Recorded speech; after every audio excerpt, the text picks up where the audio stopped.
Hi there. Holidays are here again.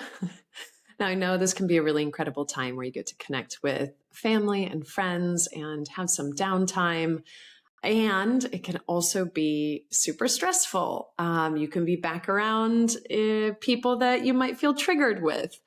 You can have a lot of internal stress and pressure about what the holidays should be for you, or comparison, comparing yourself with other people and how they spend their holidays. So I put together this resource for you of 5 ways to love yourself through the holiday season.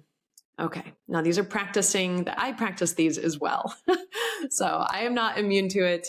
This is what I will be practicing as I go back and visit my family for the holidays. Okay, number 1 is carve out some solo time. So normally you are either visiting people or having other people visit you, or you're somewhere new.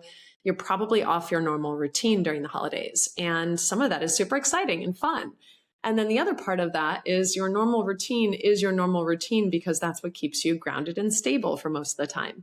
So as much as you can, see if you can integrate, even if just in small ways, part of your normal routine, some type of movement, some type of coming back to yourself. I'm going to call these solo moments, small solo moments, because it can be really enticing to want to spend all of your time around family or friends or doing different things. And then you might sense a level of frustration arising as you're not checking in with yourself. You might be tired. You might be overly tired. Your food intake might have shifted. So when you carve out moments by yourself, and it could be as simple as going for a short walk by yourself. It could be taking a couple minutes in the bedroom or even in the bathroom in a pinch. If you're like, holy cow, I need to just come back here and check in and bring yourself back to your breath. Check in with your body, see how it feels.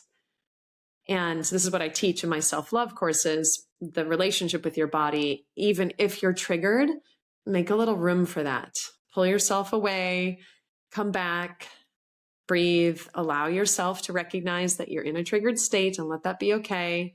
We're going to get into this, leads into our second item, which is be responsible for your own nervous system. You can't be responsible for anyone else's, but you can be responsible for yours.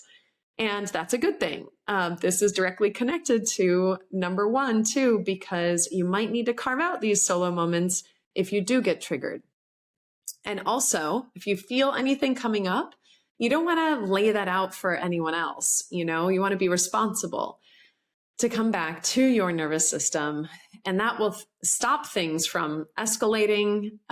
This goes into point number 3, which is use boundaries. Physical boundary, or actually boundaries in general, are ways that you are responsible for your own body, your own emotional state. They're things that you're directly in control of, for lack of a better word. So let's say you notice that you're getting triggered, you can remove your body from the physical location. You can use that solo time. Back to number 1, you can see how all of these are connected. And you can come back to yourself, ground yourself. You can ask to stop conversations that don't feel good for you. You can ask to switch conversations, or you can even start a conversation that you do want to have, so that you know that you are engaging not only in the physical spaces that you want to engage, but in the mental and emotional spaces that are fulfilling for you. Okay, number 4, have some compassion and grace for yourself, if possible. Know that these can be extra stressful times, and don't expect that you're going to be perfect. If you have to go back and repeat 1, 2, and 3 often, the solo time, the being responsible for your nervous system and using boundaries, if you don't use those in a moment and you, let's say you have a bit of fear or anger come out in your relationships, forgive yourself. Compassion, come back here, let it all be okay, and let it be okay, and come back to your breath. Okay, now 1, 2, 3, and 4 all connected to maybe situations going a bit awry. And the 5th one, and probably the most important one, is the recommendation to actually create moments of joy, to know that you are empowered to create your own moments of joy during the holiday season. Now, how novel is that? That means releasing maybe some of the scripts that you might have of what holidays have to look like or should be like. Stop shooting on yourself and do what makes you happy, even if for just a couple minutes. I know for me, putting on music that I love always puts me back into my body. It brings me joy. Sharing that. If you put on music and dance in the kitchen, maybe somebody wants to dance with you.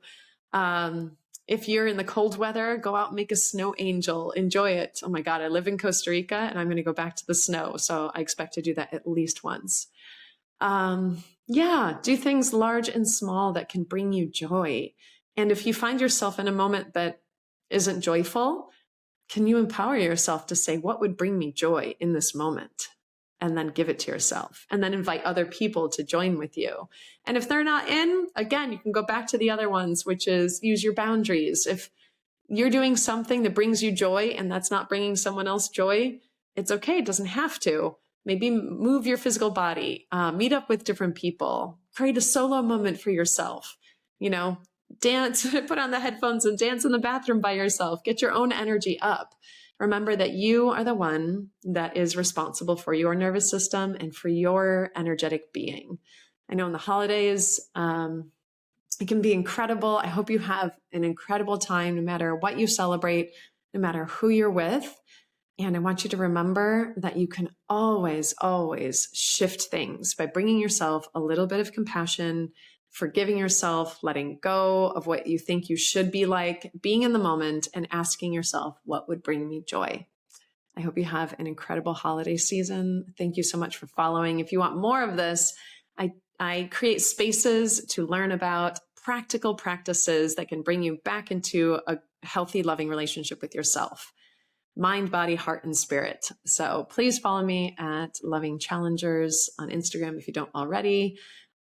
You can sign up for a free one-on-one call for 20 minutes. I'll give you as many of these practices that I can to support you where you're at.